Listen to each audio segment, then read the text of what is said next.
오늘 같이 보실 하나님의 말씀은 신약성경 에베소서입니다. 에베소서 5장 25절에서 27절까지 같이 보시겠습니다.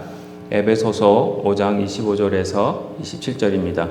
남편들아, 아내 사랑하기를 그리스도께서 교회를 사랑하시고 그 교회를 위하여 자신을 주신같이 하라. 이는 곧 물로 씻어 말씀으로 깨끗하게 하사 거룩하게 하시고 자기 앞에 영광스러운 교회로 세우사 티나 주름 잡힌 것이나 이런 것들이 없이 거룩하고 흠이 없게 하려 하심이라. 아멘. 올해 2026년입니다. 새해에도 하나님께서 주신 하나님께서 또 계획하시고 준비해 놓으신 또 하늘의 은혜와 축복이 가득 넘치시는 새해 되시기를 주님의 이름으로 축복드립니다. 오늘 2026년 저희 교회의 표를 정결한 교회 그리고 순결한 교회로 정했습니다. 2026년 이제 새해가 됐는데요. 이 새해 한 해 동안 하나님 앞에서 우리 예수님의 교회로서 하나님이 거룩하신 것 같이, 그렇죠? 저희도 거룩해지는 교회가 되길 원하는, 순결해지는 교회가 되길 원하는 그런 심정으로 정결한 교회, 순결한 교회로 새해 표를 한번 잡아봤습니다. 그래서 지난이 아니고 앞으로 저희 한 해 동안에도 이 정결한 교회 또 순결한 교회 이 주제를 중심으로 해서 같이 또 성장하는, 말씀을 나누고 또 성장하는 교회가 되길 원합니다.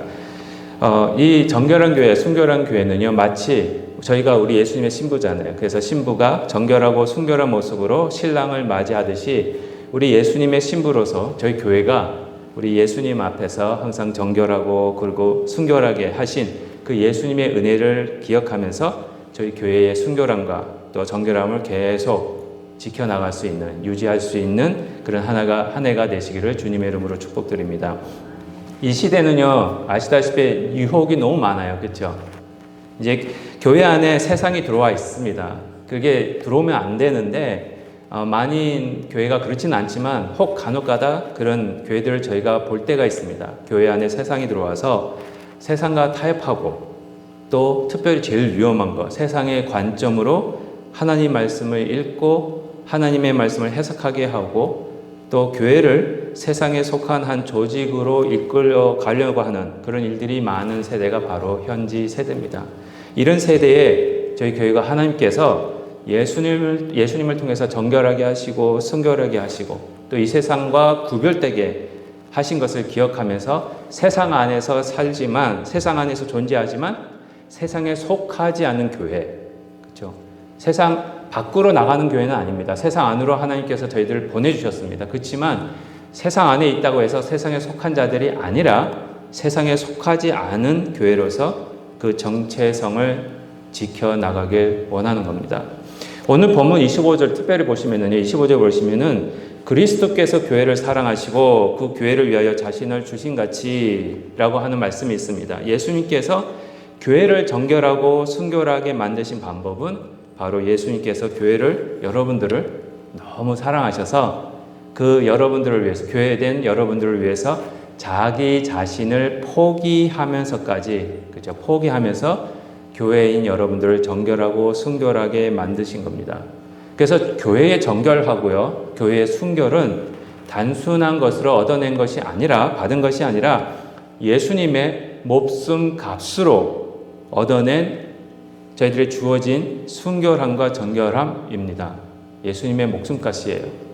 그렇기 때문에 이 정결함과 순결함을 저희가 목숨을 걸고 지켜야 하는 의무가 있습니다. 목숨값이기 때문에, 그렇죠? 그러면 예수님께서 그분의 목숨을 포기하면서까지 이 교회를 정결하고 순결하게 만드신 이유가 무엇인지를 한번 살펴봤으면 좋겠습니다. 살펴보면서 저희가 왜 교회의 정결함을 그리고 순결함을 지켜야 하는지를 알아보면서 은혜를 나눴으면 좋겠습니다. 첫 번째입니다. 예수님께서 그분의 목숨까지 포기하면서 교회를 정결하고 순결하게 하신 이유가 바로 교회인 여러분들을요, 깨끗하고 거룩하게 만드시기 위한 것입니다. 오늘 26절에서도 계속 보시면은요, 이는 곧 물로 씻어 말씀으로 깨끗하게 하사 거룩하게 하시고, 무엇으로 씻기신다고요? 깨끗하게 하신다고요? 말씀으로. 그렇죠? 이 말씀으로 인해서 예수님께서 말씀과 함께 물로 깨끗하게 교회를 씻으시는 예수님의 사역을 설명하고 있습니다. 이 사역은요, 이 예수님의 사역은요, 예수님이 새로 시작하심으로 인해서 저희를 새롭게 하신 건데, 이미 구약에 나와 있는 말씀을 예수님이 성취하신 겁니다. 에스겔서 36장 25절을 보시면은요, 이런 말씀이 있습니다. 에스겔서 36장 25절입니다. 이미 하나님이 이스라엘 백성에게 약속하십니다. 맑은 물을 너희에게 뿌려서 너희를 어떻게 하게 하신다고요? 정결하게 하되 곧 너희 모든 더러운 곳에서와 모든 우상 숭배에서 너희를 어떻게 해요? 정결하게 할 것이요. 그래서 교회가 정결한 거예요.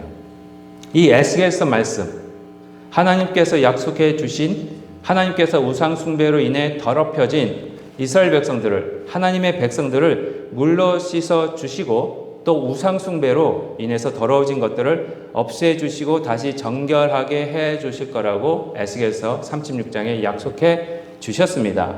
여기서 물로 깨끗이 씻어 주신다, 또 우상 숭배의 더러운 것을 없애 주신다라는 이 약속을 해 주셨는데요. 이 약속이 하나님은요, 비로소 이 약속을 누구를 통해서 성취하십니까? 예수님을 통해서. 그래서 예수님께서 이 약속을 어디서요? 십자가 위에서, 그리고 부활로 인해 성취하신 것입니다. 우상으로 인해 더럽혀진 저희들을 너무 사랑하셔서 예수님은 그분의 목숨까지 포기하시면서 저와 여러분들을 정결하게 하시고요, 정결하고 순결한 교회가 되게 하신 겁니다.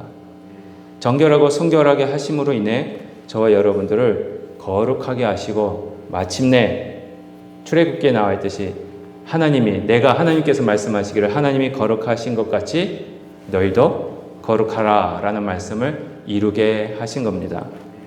근데요, 이렇게 정결하고 순결하게 하신 예수님께서 지금도 한 번으로 저희들 정결하고 순결하게 하셨습니다. 근데 지금도 이 정결하고 순결된 교회를 계속해서 정결하고 순결하게 유지해 주고 계시는 겁니다. 한번 여러분 생각해 보세요. 수술을 하셨습니다. 그렇죠? 수술이 성공적으로 다 끝났어요. 그래서 아픈 거 다 끝났습니다. 이제 아픈 거 없어요. 근데 수술이 한번 성공적으로 끝났다고 해서 다 끝난 겁니까? 어떻게 해야 됩니까? 그 수술 부위를 어떻게 하셔야 돼요, 여러분들? 계속 치료해야 돼요. 소독하고 치료가 필요한 겁니다. 만약에 이 소독과 치료가 없으면은 빠른 회복이 있을 수가 없습니다. 오히려 회복을 위해서 이 지속적인 그 수술 자국에 지속적으로 소독하고 관리가 필수적이고요. 한동안은 의사 선생님도 봐야 되고 계속해서 약도 드셔야 되고 그 부위를 깨끗하게 치료를 하면서 상처를 치유하는 그런 일을 하셔야 됩니다. 소독은 어떻게 보면은 아픕니다. 그죠? 어떻게 보면 이 상처를 드러내는 수단일 수도 있습니다. 그렇지만 이 소독은 상처를 드러내지만 동시에 치유를 가능하게 하는 겁니다. 만약에 여러분들이요, 수술이 성공적으로 끝났다고 해서 그 수술 부위를 소독해 주지도 않고 치료해 주는 일을 않는다면 아까 말씀하신 것 같이 빠른 회복이 일어나지도 않고요, 오히려 그 수술 부위가 어떻게 될 것 같습니까? 덧나요. 그렇죠? 수술 부위를 빠르게 회복하게 하고 더 이상 그 부분이 아프지도 않고 굶지도 않기 위해서는 계속해서 부지런히 뭘 해주셔야 된다고요? 소독과 관리를 해주셔야 됩니다.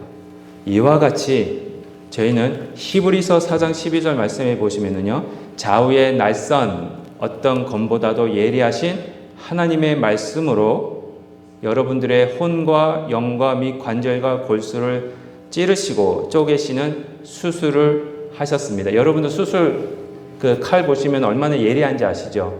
사람 피부에 닿기만 해도 쫙 찢어지는, 그렇죠? 하나님 말씀이 그런 겁니다.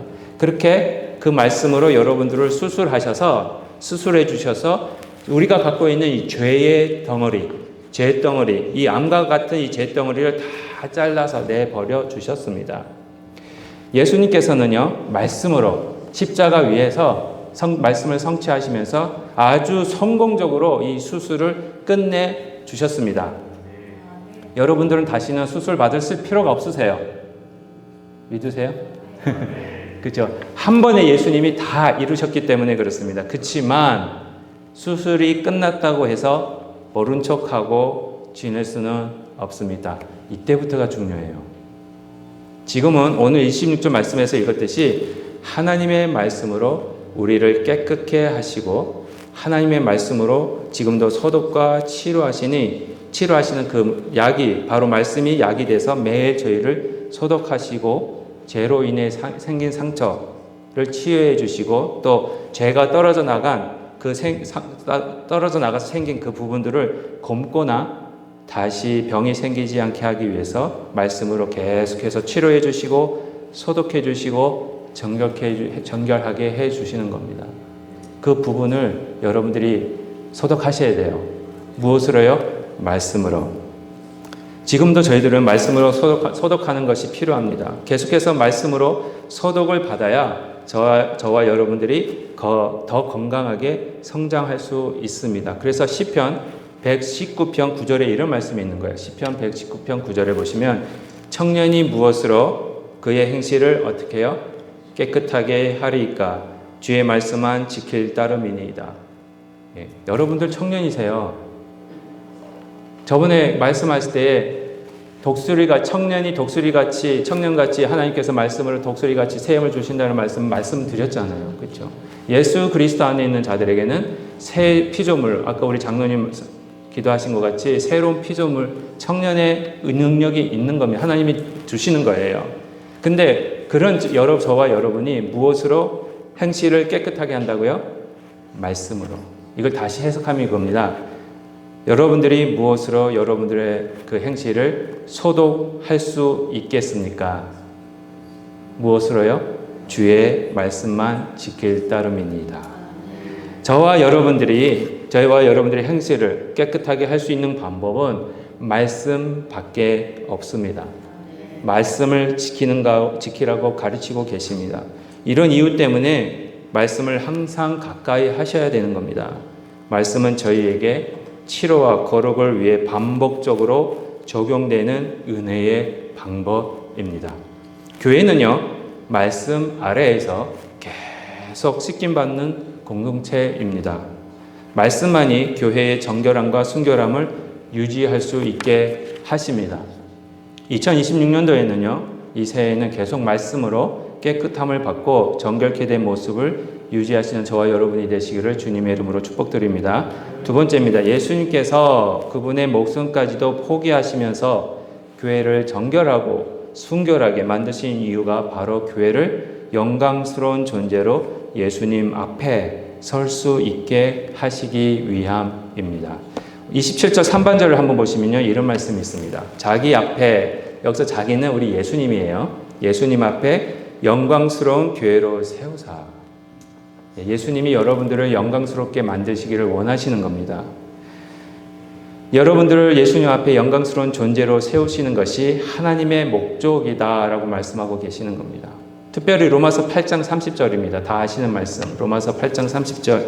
또 미리 정하신 그들을 또한 부르신 그들을 또한 의롭다 하신 그들을 또한 어떻게 해요? 영화롭게 하셨느니라. 하나님께서 미리 정하신 자들이 있었습니다. 하나님께서 미리 정하신 자들이 있는데 그분들이 때가 되어 불러주세요. 불러주시고 구원해 주십니다. 그리고 예수님을 믿게 하시면서 예수님을 믿는 자들로 어렵다라고 칭해 주십니다. 왜 그렇게 하시느냐? 그 궁극적인 목적이 뭡니까? 결국에는 교회인 여러분을 어떻게 만드시기 위해서요? 영화롭게, 영광스럽게 만드시기 위함이라는 겁니다. 예수님의 신부로서 예수님이 가지신 영광을 같이 얻게 하시는 것이 바로 이 말씀에서 나타나고 있는 겁니다. 데살로니가 후서 2장 14절입니다. 데살로니가 후서 2장 14절에 이런 말씀이 있습니다. 이를 위하여 우리의 복음으로 너희를 부르사 우리 주 예수 그리스도의 무엇을요? 영광을 얻게 하려 하심이니라. 예수님이 영광을 받으셨어요. 그 받으신 영광을 교회인 저와 여러분과 같이 나누신다라는 말씀입니다. 주신다라는 겁니다. 데살로니가후서 2장 14절 말씀처럼 복음을 주시고 저와 여러분들을 부르신 이유가 바로 예수님의 영광을 저희들이 얻을 수 있게 하시기 위함임을 알고 계시는 겁니다. 예수님의 신부가 여러분들입니다. 그렇죠? 예수님의 신부된 교회가 예수님의 영광을 얻기 위해 정결하고 순결하게, 또 그 정결하고 순결하게 되었고 또 그걸 유지하는 이유가 바로 여기에 있는 겁니다. 여러분 한번 생각해 보십시오. 신부, 이제 앞으로 결혼할 신부가 있습니다. 그 신부가 가장 영광을 받을 때가 언제입니까?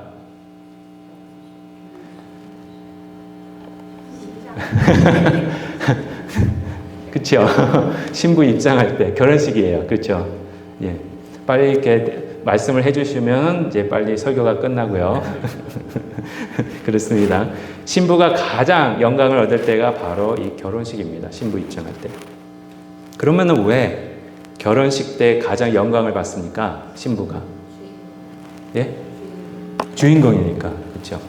저는 개인적으로 신부가 주인공이 될 수 있는 이유가 바로 신부가 그 결혼식이 뭐 하는 순간이기 때문에 그렇죠. 결혼하는 순간이기 때문에 그렇습니다.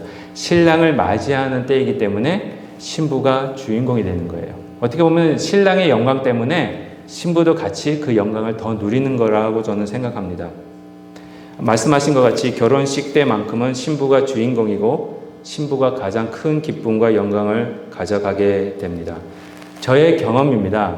저의 경험상 제가 결혼식에 갈 때마다 보는 건데요. 한국은 잘 모르겠어요. 미국은 보시면 이제 결혼식 참석해 보시면 아시겠지만 부모님 입장이 있고요. 신랑 입장이 있고요. 신부, 그다음 들러리 입장이 있고 그다음 마지막으로 신부 입장이 있습니다. 근데요. 이 같이 하객들이 언제 다 일어납니까? 그렇죠. 불공평하다고 생각합니다. 신랑 입장할 때는 왜 안 일어나는지 모르겠습니다. 그겁니다. 신부가 그 순간만큼은 저 뒤에서 이제 다 들어와요. 들어오고 나서는 이제 신부 입장 있겠습니다. 그러면 음악부터 달라져요. 그러면 다 하객들이 일어납니다. 일어나서 어디를 봅니까? 신부를 봐요. 저는 신부가 안 돼봤기 때문에 아직 한 번도 해볼 경험이 없겠지만 잘 모릅니다. 근데 그 기분이 어떨까? 그렇죠? 이런 영광스러운 시간을 위해서요. 이 신부가 언제부터 준비를 합니까? 그 결혼식을 위해서. 딱 하루만 준비합니까? 아니죠. 이 결혼식을 앞둔 신부가 이 영광을 받기 전에 너무나 큰 영광이기 때문에 하루 동안만 이 결혼식을 위해서 준비하는 것이 아니라 짧게는 1년, 어떤 분은 몇 년씩 계획하고 다 준비를 하고 계획을 하고 준비합니다. 그래서 그 결혼식 날이 오랜 준비의 절정으로 미래의 삶을 여는 순간이 되기 때문에 신부가 가장 큰 영광을 받는 때입니다. 이 세상에서도요, 이 사람들끼리 이 결혼식 하는 이 상황에서도 이 결혼식 준비를 이렇게 신중하게 아주 고심해서 아주 바쁘게 그렇게 시간을 들여가면서 준비하는데 그 영광스러운 날을 바라보는데 하물며 예수님의 신부된 교회가 신랑을 맞이할 그날을 위해서 준비 안 하고 빈둥빈둥하게 있으면 그 영광이, 그 큰 영광이 되겠습니까? 안 되겠습니까? 예수님께서 다시 오실 때 저희들을 신부로 맞아주시고 재림하실 때 맞아주시는 그 날이 결혼식 날인데 그 결혼식을 위해서 준비하는 시간이 저와 여러분들에게 필요하다고 말씀하고 계시는 겁니다. 정결하고 순결하게 하신 교회가 그 정결함과 순결함을 유지하는 이유도요, 바로 이 영광스러운 날 예수님이 다시 오셔서 그분의 신부인 교회를 데리고 하나님 나라로 들어가는 그날을 바라보기 때문에 그렇습니다. 현재의 준비는 그날의 영광을 바라보면서 이루어지는 겁니다. 그래서 성화가 되는 거예요. 그래서 교회와 성화 역시 현재 안에서 이루어지는 노력이지만 그것만을 위해서, 지금만을 위해서 이루어지는 노력은 아닙니다. 그리스도 앞에 설 그 영광스러운 날을 향해 저희들이 준비하고 있는 겁니다. 이 세대는요, 다시 오실 예수님을, 다시 만날 예수님을 준비하는 시대입니다. 지금은 지금의 거룩은 장차 올 완성의 예표입니다. 그 예수님 앞에서 영광스럽게 서서 그 영광스러운 날을 기대하면서 현재 저희 교회의 정결함과 순결함을 말씀으로 그리고 성령 안에서 유지하시는 저와 여러분이 되시기를 축복드립니다. 마지막입니다. 예수님께서 그분의 목숨을 포기하면서까지 교회를 정결하고 순결하게 하신 이유가 바로 온전한 교회가 되게 하시기 위함입니다. 오늘 본문 말씀 27절에 보시면 이런 말씀이 있습니다. 티나 주름 잡힌 것이나 이런 것들이 없이 거룩하고 흠이 없게 하려 하심이다 라고 하십니다. 예수님께서요, 교회를 티나 주름 잡힌 것이 없게 하시고 거룩하고 흠이 없게 하시는 이유가 바로 예수님의 구속의 사역이 완전하다는 것을 선포하게 하기 위함입니다. 예수님의 사역은요, 십자가 사건은 온전한 겁니다. 완전한 겁니다. 그래서 예수님이 십자가 위에서 뭐라고 그러셨습니까? 다 이루었다. 그렇죠? 교회가 티나 주름 잡힌 것이 없이 정결하고 거룩하고 흠이 없이 순결해서 예수님께서 그런 교회를 위해 완성하신 일이 무엇인지를 교회가 증거하는 것입니다. 예수님께서 십자가 위에서 이루어 놓으신 이 구원의 사역은요, 또 말씀드리지만 완전하고 온전한 겁니다. 실수가 없으신 우리 예수님, 그렇죠? 이 세상에 있는 그 어떤 방법을 다 총동원한다 해도 예수님이 하신 일처럼 완벽할 수는 없습니다. 그래서 히브리서 10장 14절에 이런 말씀을 하시는 겁니다. 그가 거룩하게 된 자들을 몇 번 해요? 한 번의 제사로 영원히 어떻게 해요? 온전하게 하셨느니라. 우리 예수님은 한 번이면 충분했습니다. 왜냐하면 그 한 번이 저와 여러분들을 완전하게 하시기 때문에. 우리의 주 예수님은 단 한 번의 희생으로 저와 여러분들을 영원히 온전하게 하셨습니다. 예수님의 희생이야말로 여러분들을 하나님과 화목하게 하시고요, 영생을 얻게 하시는 데에 완벽한 방법임을 알고 계시는 겁니다. 교회는요, 이 완벽한 예수님의 사역을 정결함과 순결함을 통해서 온전히 증거하는 것입니다. 예수님의 사역은 흠이나 주름이나 티가 전혀 없는 거룩하고 완전한 사역이기 때문에 교회는 이것을 정결하고 순결함을 유지하면서 증거하셔야 합니다. 또한 예수님께서 교회를 티나 주름 잡힌 것이 없게 하시고 거룩하고 흠이 없게 하시는 이유가 바로 교회가 하나님께서 원하시는 향기로운 제물이 되어야 하기 때문에 그렇습니다. 하나님 앞에 드려지는 제물은요, 티나 주름이 없어야 합니다. 또 흠이 없어야 되고 정결하고 순결한 제물로, 짐승으로만 드려져야 됩니다. 구약 여러 곳에서 이렇게 하나님께 제물로 드려지는 짐승의 조건에 대해서 여러 군데에서 말씀하시지만 특별히 오늘은 레위기 22장 20절과 21절 한번 보도록 하시겠습니다. 레위기 22장 20절과 21절 보시면은요, 흠 있는 것은 무엇이냐? 너희가 드리지 말 것은 그것이 기쁘게 받으심이 되지 못할 것임이니라. 만일 누구든지 서원한 것을 갚으려 하든지 자의로 예물을 드리려 하여 소나 양으로 화목 제물을 여호와께 드리는 자는 기쁘게 받으심이 되도록 아무 흠이 없는 온전한 것으로 할지니 라고 말씀을 하십니다. 하나님이 이 레위기 22장 20절과 21절을 통해서 하나님께 드려지는 제물이 아무 흠이 없는 온전한 짐승으로 드려져야만 하나님께서 기뻐 받으시는 예물이 된다고 말씀하십니다. 저희가 드리는 예배가 하나님께서 기뻐 받으시는 예물이 되기 위해서는 온전한 제물이 되어야 된다는 말씀이랑 비슷합니다.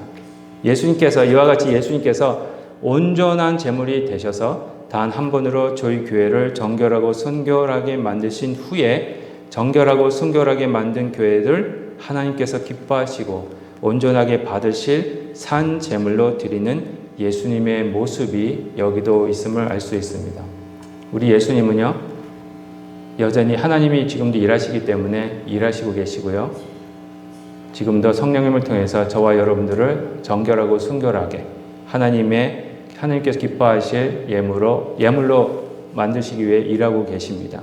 그래서 로마서 12장 1절입니다. 그러므로 형제들아 내가 하나님의 모든 자비하심으로 너희를 권하노니 너희 몸을 하나님이 기뻐하시는 거룩한 산 제물로 드리라. 이는 너희가 드릴 영적 예배니라. 저와 여러분들의 몸입니다. 영혼이 아니라, 영혼도 물론 하나님께서 드리지만 여기서는 구체적으로 사도 바울이 여러분 몸이라고 하셨어요. 여러분의 몸을 하나님이 기뻐하실 거룩한 살아있는 제물로 드리라고 말씀하십니다. 이것이 하나님께 드리는 영적 예배가 되기 때문에 라고 말씀하시는 겁니다. 정결하고 순결한 교회로서 저와 여러분은 저희들의 몸으로 이 세상 살아갈 때에 정결하고 순결한 교회로서 하나님께서 기뻐 받으실 영적 예배를 삶 속에서 하나님께 드려야 하는 겁니다. 히브리서 13장 15절과 16절에도 비슷한 말씀을 하고 계십니다. 히브리서 13장 15절과 16절입니다. 그러므로 우리는 예수로 말미암아 항상 무슨 제사요? 찬송의 제사를 하나님께 드리자. 이는 그 이름을 증언하는 입술의 열매니라. 오직 선을 행함과 서로 나눠주기를 잊지 말라. 하나님은 이 같은 제사를 기뻐하시느니라. 찬양의 제사, 선을 행하는 것, 나눠주는 것, 그게 제사라고 하십니다. 교회는요, 하나님께서 기뻐하시는 제사를 드려야 하는데요, 교회를 통해서 기뻐 받으실 제사 또는 예배는요, 바로 예수님으로 말미암아 항상 찬송의 제사를 드려야 함을 가르치고 계십니다. 이 찬송의 제사라고 그랬을 때요, 교회 나와서, 주일날 교회 나와서 찬송 부르는 것뿐만 아닙니다. 매일매일 삶 속에서 여러분들이 입으로 나오는, 그렇죠? 입으로 나오는 언어, 입으로 나오는 모든 숨까지도 하나님께 영광이 되게 하라라고 말씀하시는 겁니다. 이 모습을 통해 예수님이 저와 여러분들에게 어떠한 특별한 은혜와 사랑을 베풀어 주셨는지를 증거하기 때문에 그렇습니다. 그리고 정결하고 순결한 교회로서 하나님께서 기뻐 받으실 예배는 선을 행하는 것, 서로 나눠주는 것이라고 또 말씀하십니다. 서로에게 선을 행하고 서로 나눠줄 때 하나님께 영광이 되고 하나님께서 기뻐 받으시는 제사 또는 예배가 되는 겁니다. 선과 나눠주는 게 뭐겠습니까? 화목되는 겁니다. 그렇죠? 저와 여러분은 예수님께서 티나 주름 잡힌 것이 없이 거룩하고 흠이 없는 교회로 만들어 주셨습니다. 그 이유는요, 바로 예수님께서 완성하신 구속의 역사와 온전한 희생을 증거하기 위함이고요, 하나님께서 기뻐 받으실 살아있는 예배를 삶 속에서 행하게 하시기 위한 예수님의 특별한 사역이셨습니다. 그거를 저희가 받은 거예요. 정결하고 순결한 교회로서 예수님을 증거하고 하나님께서 기뻐하실 예배를 드리는 저와 여러분이 되시기를 주님의 이름으로 축복드립니다. 결론적으로 말씀드리겠습니다. 예수님께서 저와 여러분들을 너무 사랑하셔서 그분 자신을 포기하면서까지 저와 여러분들을 구원해 주셨고요. 구원을 받은 자들로서 정결하고 순결한 교회로 만들어 주셨습니다. 정결하고 순결한 교회를 지금도 말씀으로 계속 깨끗하게 하시고 계십니다. 깨끗하게 하시는 우리 예수님이 2020년 한 해에도 항상 여러분들을 깨끗하게 하실 것입니다. 2026년 한 해에도 정결하고 순결하게 하신 교회를 우리 예수님은 예수님 앞에서 영광스럽게 서 있는 교회로 만들어 나가실 것입니다. 예수님 때문에 예수님의 신부가 되었음이 저와 여러분들에게는 너무 큰 영광입니다. 그때를 생각하십시오. 그렇죠? 많은 천군 천사들이 저희가 하늘나라에 예수님의 인도하심을 받아서 하늘나라에 입성할 때에 모든 천군 천사들이 그리고 모든 구약의 선지자들이 여러분들을 쳐다볼 겁니다. 신부 입장, 새언약교회 신부. 그러면 구약의 선지자들이, 믿음의 조상들이, 그죠? 아담부터, 아마 아담도 천국에 있을 것 같은데, 아브라함과 이삭과 야곱이, 다윗이, 그죠? 저희가 성경에서 보던 그 천군 천사가 다 일어서서 저기서 들어오는, 천국문에서 들어오는 신부인 여러분들을 쳐다볼 그날이 올 겁니다. 그런 영광스럽게 하나님께서 교회를 그 앞에 서게 만드실 것이기 때문에 그렇습니다. 예수님 때문에 예수님의 신부가 되었음이 저에게는 영광입니다. 예수님의 영광 때문에 교회가 영광을 나타낼 수 있는 겁니다. 이 새로운 한 해 영광을 마음껏 증거하시는 저와 여러분들이 되시기를 주님의 이름으로 축복드립니다. 기도하시겠습니다. 하나님 아버지 감사드립니다. 말씀 속에서